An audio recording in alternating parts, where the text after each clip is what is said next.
이러니 세계에서 한국이 최고라고 하는 거죠? 여기 한국을 방문한 프랑스의 한 여학생이 깜짝 놀라 경악을 금치 못하겠다는 표정을 하고 있는데요. 그녀에게 도대체 무슨 일이 일어난 걸까요? 오늘의 사연 들어보도록 하겠습니다. 안녕하세요. 저는 프랑스 파리에 있는 소르본 누벨 대학에 재학 중인 클로에입니다. 소르본 누벨 대학은 방송 및 미디어로 유명한데 저는 이곳에서 예술과 미디어를 전공하고 있으며 예술 공연, 영화 관람, 넷플릭스에서 영화나 드라마 보는 것을 좋아해요. 제가 사연을 보내게 된 이유는 대학에서 만난 한국 학생으로부터 아주 특별한 경험을 하게 되었기 때문이랍니다. 제 전공과 관련해서 예술 작품에 대한 지식을 가지고 있어야 해서 주말마다 박물관이나 전시회에 가서 예술 작품을 감상하는 게 취미예요. 이날도 평소와 같이 루브르 박물관으로 향했고 그곳에서 작품을 감상하며 평온한 시간을 보냈죠. 작품 감상에 푹 빠져서 시간 가는 줄 모르고 있던 저는 과제와 SNS에 올릴 사진을 촬영하기 위해 휴대폰을 꺼냈다가 점심 식사도 거르고 관람을 하고 있었던 것을 깨닫게 되었어요. 배가 고파서 중간에 나오고 싶었지만 박물관의 절반도 관람하지 못한 상황이라 배고픔을 참고 끝까지 관람을 다 마쳤답니다. 박물관에서 나오니 점심시간이 한참 지난 오후 3시를 가리키고 있었어요. 간단하게 늦은 점심을 해결하려고 브레이크 타임이 없는 식당을 찾는 데에 집중한 나머지 파리에서 조심해야 하는 사람들에 대해 잊고 있었어요. 마침 영업을 하고 있는 식당을 찾은 기쁨에 막 발걸음을 옮기려던 찰나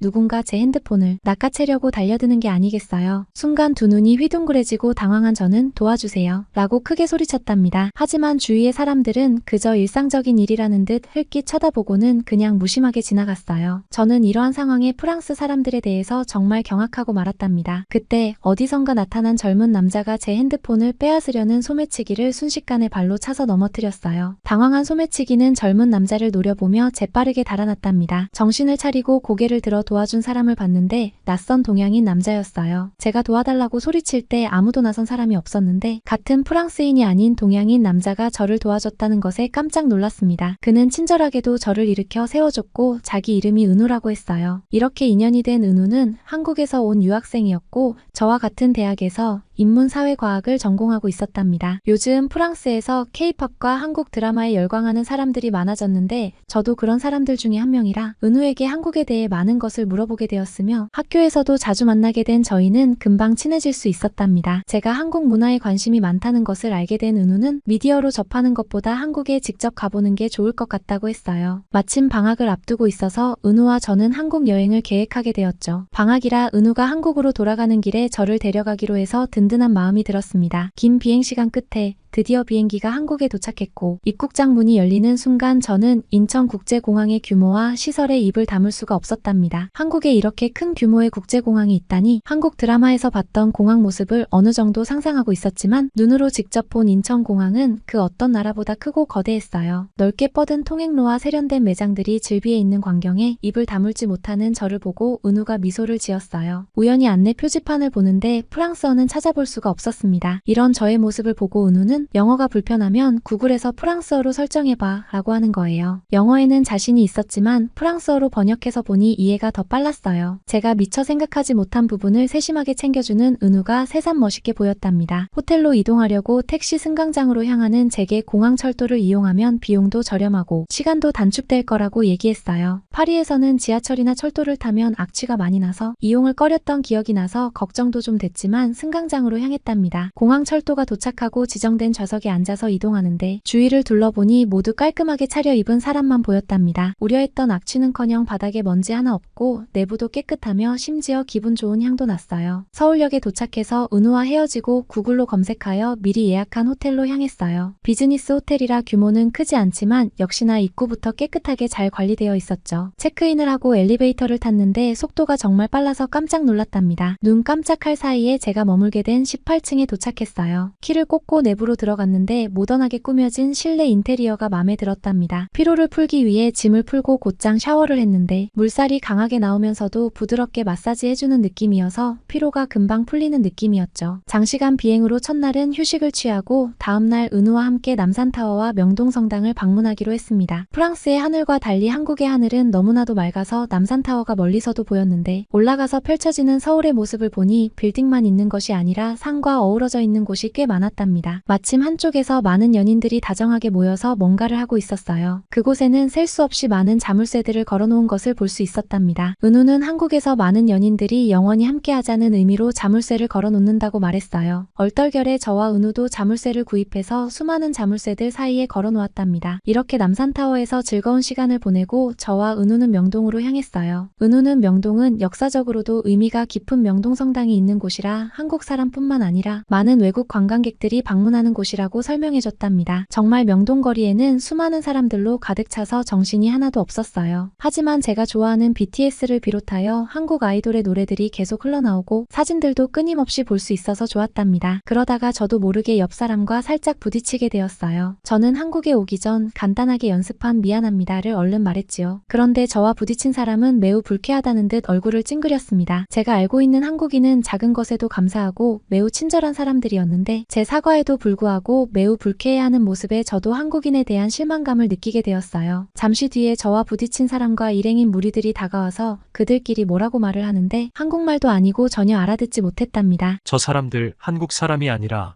중국인 관광객이야. 아까 명동은 많은 외국인이 찾는다는 은우의 말이 떠올랐어요. 그렇게 중국인 관광객은 불쾌한 표정을 하며 저와 은우의 곁을 지나갔답니다. 은우는 코로나 이후에 많은 중국인 관광객이 다시 한국을 찾아줘서 반갑지만 중국인 관광객들의 무례함이나 낮은 시민의식은 반갑지만은 않다고 했어요. 은우의 말을 듣고 방금 전까지 한국인에 대해 실망감을 가졌던 제 자신이 부끄러웠어요. K-팝과 드라마에서 봤던 자상하고 친절한 한국인의 이미지를 한 번 더 떠올리게 되었답니다. 이후 저와 은우는 저녁으로 한국에서 가장 인기 있는 메뉴인 삼겹살을 먹었어요. 드라마에서 봤던 삼겹살 굽는 장면을 눈앞에서 목격하니 감동 그 자체였죠. 눈앞에서 지글지글 구워서 먹는 삼겹살은 제 인생에 처음 있는 일이었어요. 구워서 바로 먹는 삼겹살은 쫄깃하면서도 육즙이 살아있는 맛이었고 지금까지 먹었던 요리 중에 최고였답니다. 삼겹살은 소주와 함께 먹어야 제맛이야 라는 은우의 권유에 저도 소주를 한 모금 마셔봤어요. 처음 마셔본 소주는 제 입맛에 잘 맞더라고요. 삼겹살과 소주를 함께 먹으니 정말 환상의 조합이었어요. 소주를 마시면서 은우와 이런저런 이야기를 하다가 은우가 어렸을 때 태권도를 배웠다는 사실도 알게 되었답니다. 그래서 처음 만났을 때 소매치기를 당한 위험한 상황에서 나를 구해줄 수 있었구나 하며 든든하다는 생각을 했어요. 시간 가는 줄 모르고 이야기하다 보니 어느덧 자정이 되었고 저와 은우는 버스 정류장으로 향했답니다. 이렇게 늦은 시간에 버스가 다닐까 하고 생각했는데 버스 정류장에 많은 사람들이 버스를 기다리고 있는 모습을 볼 수 있었답니다. 신기하게도 버스 정류장에 도착하니 실시간으로 움직이는 안내판이 보였어요. 제가 계속 바라보니 은우는 웃으면서 버스 도착 시간을 알려주는 것이라고 설명해줬어요. 버스 노선도 한두 개가 아닌데 계속해서 도착 정보가 업로드되며 핸드폰에서도 실시간으로 확인할 수 있다는 은우의 말에 한국은 정말 최첨단 기술을 가진 디지털 강국이라는 생각을 했답니다. 그도 그럴 것이 프랑스에서는 실시간으로 버스 도착을 알리는 안내판은 찾아볼 수 없으며 갑자기 파업하고는 알려주지 않는 경우도 많아 밤늦게 여자 혼자서 몇 시간을 버스 정류장에서 기다리는 경우도 빈번하답니다. 드디어 기다리던 버스가 도착하고 저와 은우는 버스에 올라탔어요. 버스에 올라타고 버스가 출발했는데 뭔가 이상한 느낌이 들어서 저는 더 이상 한 발짝도 움직일 수가 없었어요. 왜냐하면 기사님이 운전하지 않는데도 버스가 알아서 운전을 하며 속도를 내고 있었답니다. 분명 기사님은 운전대를 잡지 않고 있는데 신기하게도 자동으로 운전대가 돌아가며 자연스럽고 안정되게 버스가 운행되고 있었어요. 단 한 번도 보지 못한 광경에 두 눈이 휘둥그레진 제 모습에 은우는 웃음을 참아가며 지금 타고 가는 버스가 심야에 자율주행하는 무인버스라는 사실을 알려주었어요. 그것이 어떻게 가능하지라는 믿지 못하는 제 표정에 버스 앞에 있는 카메라와 다양한 센서들을 통해서 스스로 움직이고 방향을 변경하는 것이라고 구체적으로 알려주더군요. 다시 보니 정말로 기사님은 운전대를 잡지 않고 그저 모니터만을 보고 있었어요. 게다가 신호등에 빨간색 불이 들어온 걸 확인하고 앞에 차가 없는데도 버스가 알아서 멈추는 것을 볼 수 있었어요. 초록색으로 바뀌니까 버스가 다시 출발하는 것도 볼 수 있었답니다. 게다가 차선을 이탈하지 않고 도로를 잘 달리는 모습도 제 두 눈으로 똑똑히 확인할 수 있었어요. 다음 정류장에 도착했을 때도 부드럽게 멈춰서 문이 열리면 사람들이 내리고 타는 모습도 신기할 따름이었습니다. 자정이 지난 심야에 버스가 운행한다는 것도 믿겨지지 않는데 게다가 자율주행을 하는 무인버스라니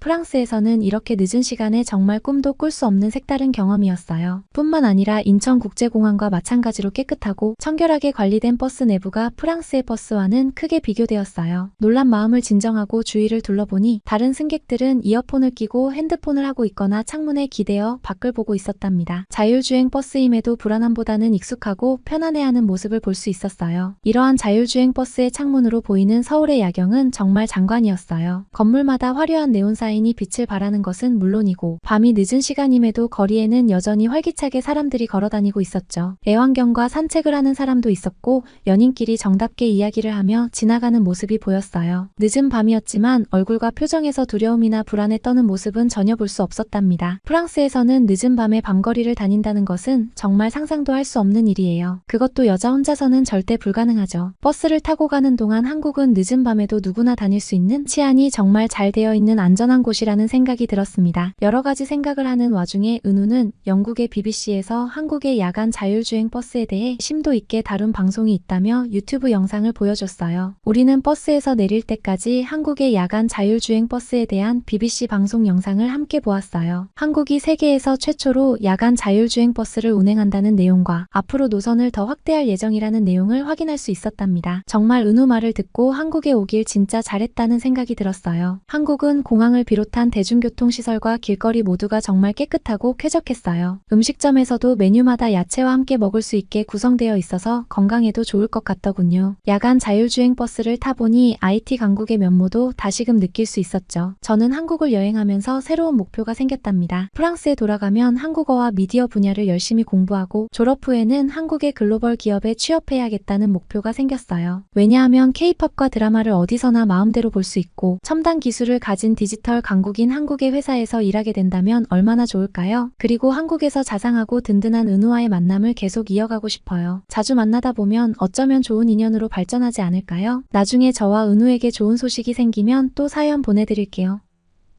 K-팝과 한국 드라마가 좋아서 한국을 찾았다가 인천공항, 공항철도 야간 자율주행 버스를 경험하고 한국의 IT 강국 면모의 놀라움을 금치 못했던 프랑스 여대생 클로에의 사연 잘 들으셨나요? 열심히 공부해서 한국의 기업에 취업하고 자상하고 멋진 은우와도 한국에서 더 많은 추억을 만들기 바랄게요. 오늘의 사연이 마음에 드셨다면 구독과 좋아요, 알림 설정 부탁드립니다. 다음에 더 좋은 사연으로 찾아뵙겠습니다. 오늘도 행복한 하루 보내세요.